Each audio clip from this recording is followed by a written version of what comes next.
O deputado federal Sanderson apresentou nesta quarta-feira 28 na Câmara um projeto de lei para anistiar o presidente Jair Bolsonaro. O texto é uma resposta ao julgamento da ação do PDT no TSE. Jair Bolsonaro deve ser declarado inelegível por 8 anos por se reunir com embaixadores no ano passado. A proposta prevê anistia a todos os crimes eleitorais sem violência e sem corrupção cometidos nas eleições de 2022. Sanderson, que é presidente da Comissão de Segurança Pública da Câmara, sustenta que essa deve ser uma decisão soberana do Congresso Nacional. Para este projeto ser aprovado, precisaria da maioria nos plenários da Câmara e do Senado, além da sanção de Lula. Caso o petista vete, a própria casa poderia ter força para derrubar o veto. Deltan Dallagnol, que teve o mandato cassado pelo TSE, seria também beneficiado pelo projeto. Estamos apresentando aqui na Câmara Federal um projeto de lei de anistia para anistiar casos que configurem ilícitos eleitorais civis, que é o caso do julgamento que está sendo submetido a Jair Bolsonaro. Nem crime eleitoral é. Falando entre aspas, seria uma espécie de um crime de menor potencial ofensivo. Então, sem relevância penal alguma, querem calar o maior líder da direita no Brasil, um dos maiores líderes da direita mundo afora. Jair Bolsonaro, numa reunião à vida lá com embaixadores, uma reunião que não trouxe vantagem eleitoral, nem prejuízo eleitoral a ninguém.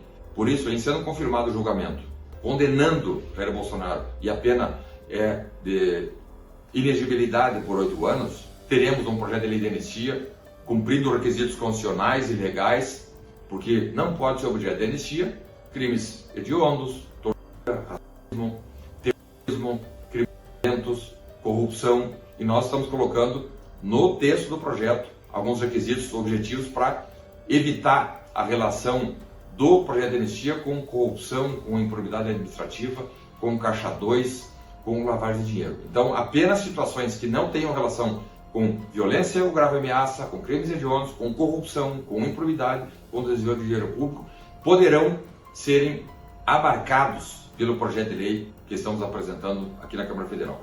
Temos o apoio já de toda a bancada do PL, inúmeros deputados federais de outros partidos que compõem a oposição, que são alinhados à direita, e temos a convicção que o projeto vai tramitar de forma até rápida aqui na Câmara Federal, segue para o Senado, e sendo aprovado na Câmara, segue para o Senado, vai a sanção em caso de aprovação na Câmara e no Senado. Alguns fizeram referência que o projeto seria vetado no âmbito da Presidência da República, já que Lula é o principal interessado em retirar do processo político Jair Bolsonaro. O projeto volta ao Congresso e o Congresso pode muito bem derrubar o veto. O fato é que, cumprindo os requisitos constitucionais, vamos apresentar então um projeto de lei de anistia, anistiando não especificamente apenas o caso de Jair Bolsonaro, mas inúmeros outros casos num período determinado em que, não tendo relação com crimes maiores, apenas ilícitos eleitorais civis possam ser objeto de anistia. Eu não acompanhei o julgamento, vi rapidamente pela imprensa um voto numa direção prejudicial ao ex-presidente. O que eu espero é um julgamento justo. Assim como nós não queremos perseguição para um lado, assim como se critica perseguição a certos atores políticos, nós não podemos, por conveniência ou por circunstância, compactuarmos com atitudes que não garantam os mesmos direitos de defesa e a mesma justiça para quem, de alguma forma, não pense ideologicamente como nós. Em 2017, o jornalista Fernando Mitre perguntou-me: qual é o projeto da sua vida, aquele que você quer deixar como uma marca da sua passagem pelo parlamento? E eu respondi. Tá bom, concluir aqui. Ainda a respeito dos seus projetos no Congresso, qual o projeto que o senhor escolheria para dizer desse eu me orgulho? Esse é o projeto da minha vida no Legislativo. O próprio voto impresso. Aqui nós damos uma garantia à população que as eleições estão sendo conduzidas de forma justa, onde você vai garantir em quem você votar, o voto vai para aquela. Lembro também que após o segundo turno de 2018, onde eu fui eleito presidente, a senhora presidente do TSE, Rosa Weber, determinou que a Polícia Federal instaurasse um inquérito para apurar possíveis irregularidades por ocasião daquelas eleições. E pasmem, até a data de hoje esse processo está em aberto. A minha reunião com embaixadores foi discutido esse assunto também. Falei de que eu defendia o voto impresso desde há muito tempo. E a acusação que pesa sobre mim reunir-se com embaixadores como uma configuração, um crime de abuso de poder político. Até o último segundo, eu acredito que o TSE fará um julgamento justo ao meu respeito e não me deixará inelegível. 8 anos inelegível, um absurdo sem precedente, não tem como aceitar, o Brasil vai levantar se fizer isso, e o pior, Bolsonaro será vitorioso com qualquer resultado que aconteça nesse julgamento kafkiano no TSE. Por quê? Se Bolsonaro, por exemplo, perder, tirarem os direitos dele, ele será o maior cabo eleitoral da história. Maior cabo eleitoral da história, elegendo centenas, milhares de prefeitos, vice e vereadores por todo o Brasil. Se ele não for deixado inelegível, será o próximo presidente da República com uma votação para ganhar em primeiro turno. Porque quem votou no descondenado está arrependido.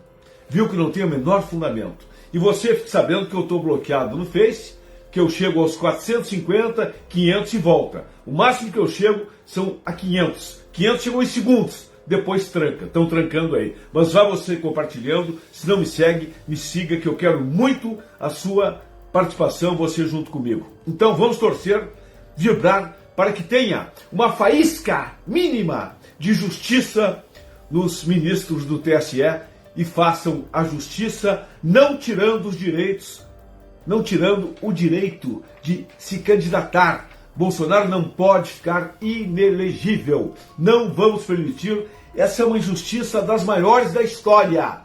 Das maiores injustiças já feitas na história de um país, caso tornem Bolsonaro inelegível. Mas atenção, compartilhe aí, pode compartilhar, porque Bolsonaro já disse que tem uma bala de prata.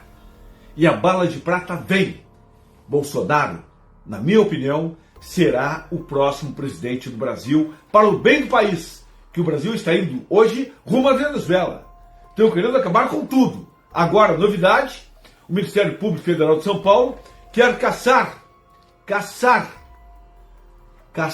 a Jovem Pan, 3 emissoras e uma multa de quase 14 milhões, 13 milhões e pouco, que é o 13 de um partido conhecido aí.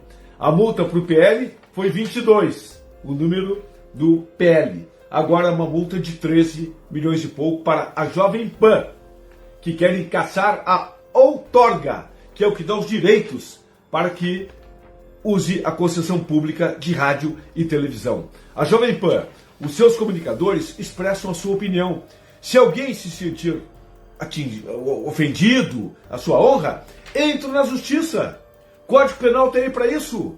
Agora, querer caçar outorga de emissora de rádio e televisão, porque estão falando, dando a sua opinião, estamos já vivendo uma ditadura praticamente. Olha o que são os presos que estão lá em Brasília, ainda até hoje. São patriotas que estão presos. E agora querem cercear o Pavinato. Grande cara, Pavinato gosta demais. Estão agora ameaçando com processos milionários para calar o Pavinato da Jovem Pan.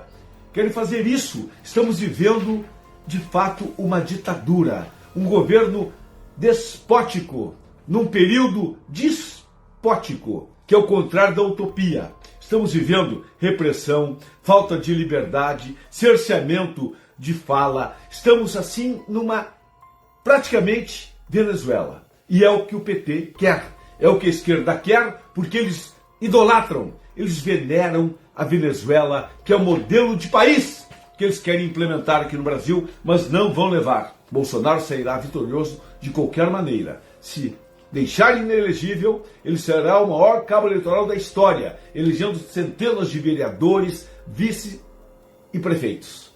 Será um fenômeno. E se não deixar inelegível, será o novo presidente da República. Mas, de qualquer maneira, Bolsonaro tem a bala de prata. E a bala de prata chega aí, e eu acredito, Bolsonaro será o novo presidente do Brasil. O próximo, porque quando se faz o bem, quando se quer o bem, com seriedade, honestidade, o universo conspira a favor. E o universo conspira a favor de Bolsonaro. E que os que estão julgando têm uma faísca de justiça. E lembre-se de quando estavam nos bancos escolares de direito, que estavam ali para fazer justiça. E repito a frase que eu digo sempre: quando a política invade o tribunal, a justiça foge pela janela.